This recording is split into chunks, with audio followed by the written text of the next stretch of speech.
Assalamualaikum warahmatullahi wabarakatuh. Perkenalkan, saya Syahrani Delhaq Rahmadani dengan NIM 0805 1282 3280 dari kelas L2 atau kelas B dengan ujung NIM genap. Di sini saya selaku mahasiswi dari Ilmu Kelautan yang ingin memaparkan hasil dari tugas ketiga, di mana ini merupakan tugas dari tugas 4. Baiklah, di sini ada tugas 4 tentang kesetimbangan bahang di laut, di mana tugas yang diberikan yaitu buatlah video pembelajaran berdasarkan tugas 3. Kemudian video pembelajaran diupload di YouTube dan harus tetap dapat diakses hingga pertengahan semester. Dan untuk tambahannya adalah durasi video itu 10-12 menit, perekaman video tidak diperkenalkan menggunakan Zoom, kumpulkan video beserta link YouTube dan pastikan link tersebut dapat diakses. Dan kemudian silakan berkreativitas sebaik mungkin, baik dalam menyampaikan materi dan juga pembuatan video pembelajarannya. Baiklah, di sini saya akan membuka PPT yang telah saya buat pada tugas ketiga, yaitu tentang pengaruh atmosfer terhadap lautan. Di sini merupakan PPT yang telah saya buat sebelumnya, di mana seperti yang saya sudah jelaskan di awal, perkenalan nama, NIM, dan juga kelas. Dan di sini merupakan materi mengenai mata kuliah Oseanografi Fisika dengan jurnal yang saya ambil, yaitu seperti di sini, di bawah ini ada link doi-nya yang ditulis oleh Solanki dan kawan-kawan pada tahun 2025 dengan judul Subcooled Flow Boiled in a Horizontal Circular PIP under High Heat Flux and High Mass Flux Condition dari jurnal Annals of Nuclear Energy dengan volume 212 dari halaman 1 sampai dengan halaman 23. Nah, di sini terdapat pendahuluan, di mana terdapat 3 poin pada pendahuluan ini, yaitu momentum flux dapat diartikan sebagai ukuran laju transfer momentum melalui permukaan persatuan luas, sedangkan momentum adalah kuantitas dari vektor karena memiliki besaran dan arah. Jadi, momentum ini masuk ke dalam vektor karena alasan 2 ini yaitu memiliki besaran dan juga memiliki arah. Kemudian, heat flux merupakan laju aliran energi panas per satuan luas dan persatuan waktu. Dapat menggambarkan laju aliran konduktif energi internal melalui suatu permukaan persatuan luas. Mass flux adalah laju aliran persatuan luas. Di sini ada latar belakang yang melatar belakangi penulisan ataupun pembuatan PPT ini yang diambil dari jurnal yang disebutkan sebelumnya, di mana aliran didih subdingin flux massa tinggi dan flux panas tinggi telah menunjukkan potensi yang sangat besar dalam mengatasi keterbatasan teknik pendinginan tradisional. Pemahaman tentang HHHM atau 3HM yang memiliki kepanjangan High Mass Flux and High Heat Flux penting untuk memprediksi perilaku saluran bahan bakar dalam skenario penting untuk memprediksi kecelakaan dan memastikan keselamatan, untuk menjaga integritas saluran bahan bakar, mengukur perpindahan panas didih, nukleat kondisi tunak dalam aliran air itu aliran airnya itu subdingin dalam tabung horizontal dan juga pada tabung vertikal di bawah flux panas tinggi dan kondisi tekanan tinggi. Kemudian tujuan dari penelitian yang dilakukan pada jurnal ini yaitu untuk mengembangkan basis data komprehensif untuk aliran subdingin yang mendidih dalam tekanan rendah dan kondisi 3HM, serta menentukan pengaruh parameter pada HTC lokal.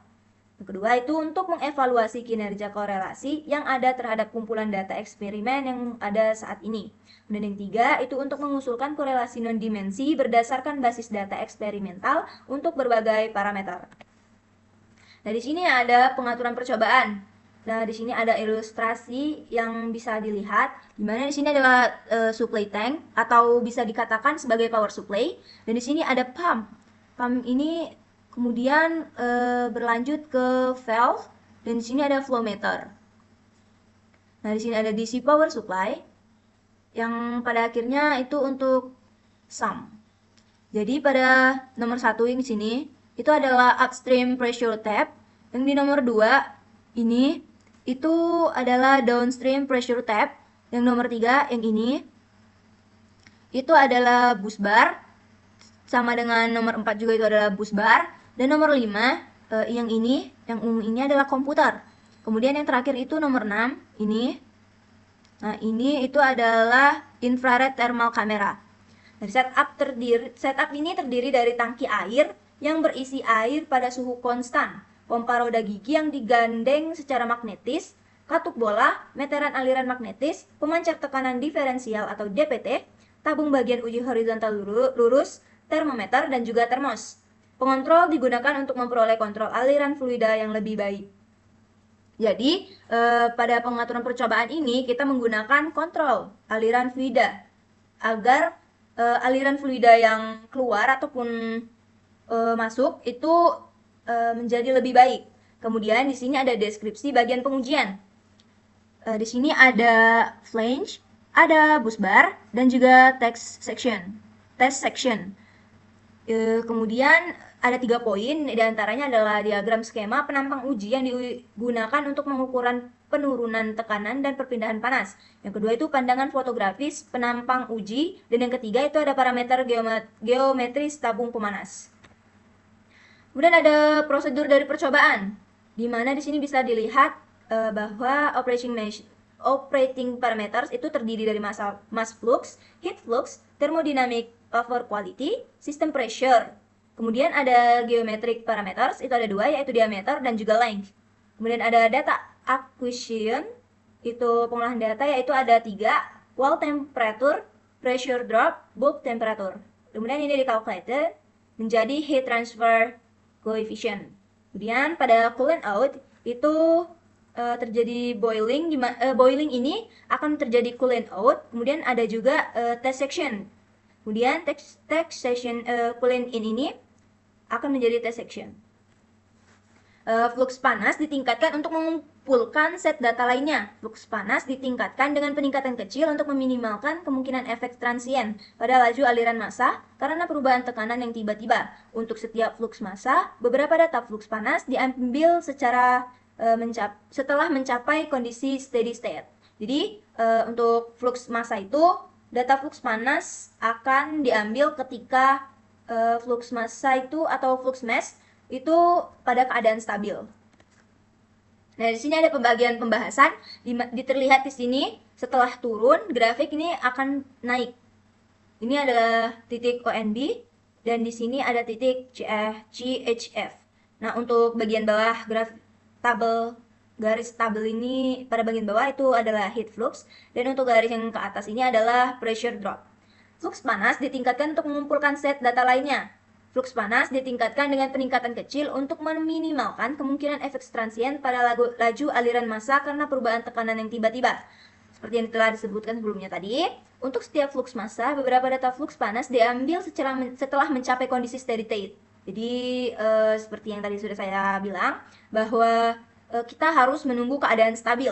HTC lokal dalam kondisi tekanan rendah atau dekat dengan atmosfer, maka flux panas tinggi dan flux massa tinggi selama proses pendinginan aliran subdingin air dalam tabung melingkar halus secara horizontal. Efek flux panas atau key action itu ada juga flux massa yang dilambangkan dengan G dan subpendinginan saluran masuk pada HTC lokal dibahas. Saat flux panas meningkat, penurunan tekanan awalnya menurun di wilayah fase tunggal karena viskositas fluida yang berkurang di dekat dinding yang dipanaskan. Peningkatan flux panas menyebabkan kenaikan suhu pada dinding. Namun, pada saat flux panas terus meningkat, suhu dingin meningkat dan saat dinding menjadi sangat panas mencapai nilai tertentu, maka pendidikan terjadi. Kemudian adalah terjadi akibatnya di mana lapisan gelembung tipis terbentuk pada dinding atau permukaan yang telah dipanaskan. Kemudian pembentukan gelembung ini menyebabkan peningkatan dari penurunan tekanan. Peningkatan flux kalor secara terus-menerus menyebabkan lokasi awal gelembung bermigrasi ke arah saluran masuk aliran air. Masuk aliran dari fluida dan menginduksi pembentukan gelembung ke arah saluran keluar. Setelah akibatnya itu dari peningkatan fraksi rongga. Penurunan tekanan meliputi penurunan tekanan di fase tunggal dan juga subdingin meningkat hingga bagian uji melampaui flux kalor kritis atau CHF dan mengalami burnout. Jadi di sini kita lihat bahwa CHF ini melambung tinggi dan dikatakan mengalami burnout. Kemudian di sini ada pengaruh heat flux atau flux panas dan juga pengaruh mass flux atau flux massa. Untuk pengaruh heat flux itu atau flux panas, untuk flux massa dan flux kalor tertentu, suhu dinding dalam aliran air arah aliran awalnya meningkat secara komparatif pada tingkat yang lebih tinggi. Kenaikan suhu dingin ini disebabkan oleh perkembangan termal dari aliran. Fluida di wilayah ini adalah fase tunggal karena pada suhu dinding berada di bawah nilai yang diperlukan untuk permulaan pendidihan nukleat yang dapat dihitung menggunakan kriteria HSU dan juga Graham. Suhu dinding menjadi lebih atau kurang konstan di wilayah yang berkembang secara termal sepenuhnya. Untuk flux massa tertentu, jika flux kalor ditingkatkan, kondisi yang berkembang secara termal sepenuhnya tercapai dengan lebih cepat. Untuk flux massa tertentu, penambahan HTC di titik didih subdingin meningkat seiring dengan peningkatan flux kalor. Kemudian untuk pengaruh mass flux atau flux massa itu HTC meningkat seiring dengan flux massa untuk kualitas termodinamika tertentu. Wilayah pendidikan nukleasi itu panas pada berlebih di daerah dinding itu cukup tinggi untuk memulai pembentukan gelembung. Peningkatan lebih lanjut dalam kualitas termodinamika atau XTH itu menyebabkan penurunan bertahap dalam efek flux massa pada HTC karena pembentukan gelembung yang cepat. Hal ini disebabkan oleh peningkatan kontribusi pendidikan nukleat di wilayah yang berkembang secara termal sepenuhnya, suhu dinding hampir tetap konstan.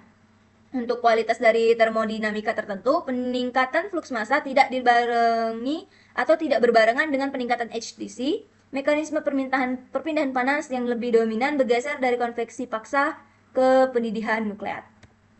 Nah, di sini ada lagi penjelasan tentang pembahasan, yaitu HT subdingin mendidih merupakan fungsi kuat dari flux massa, flux panas, dan subpendinginan.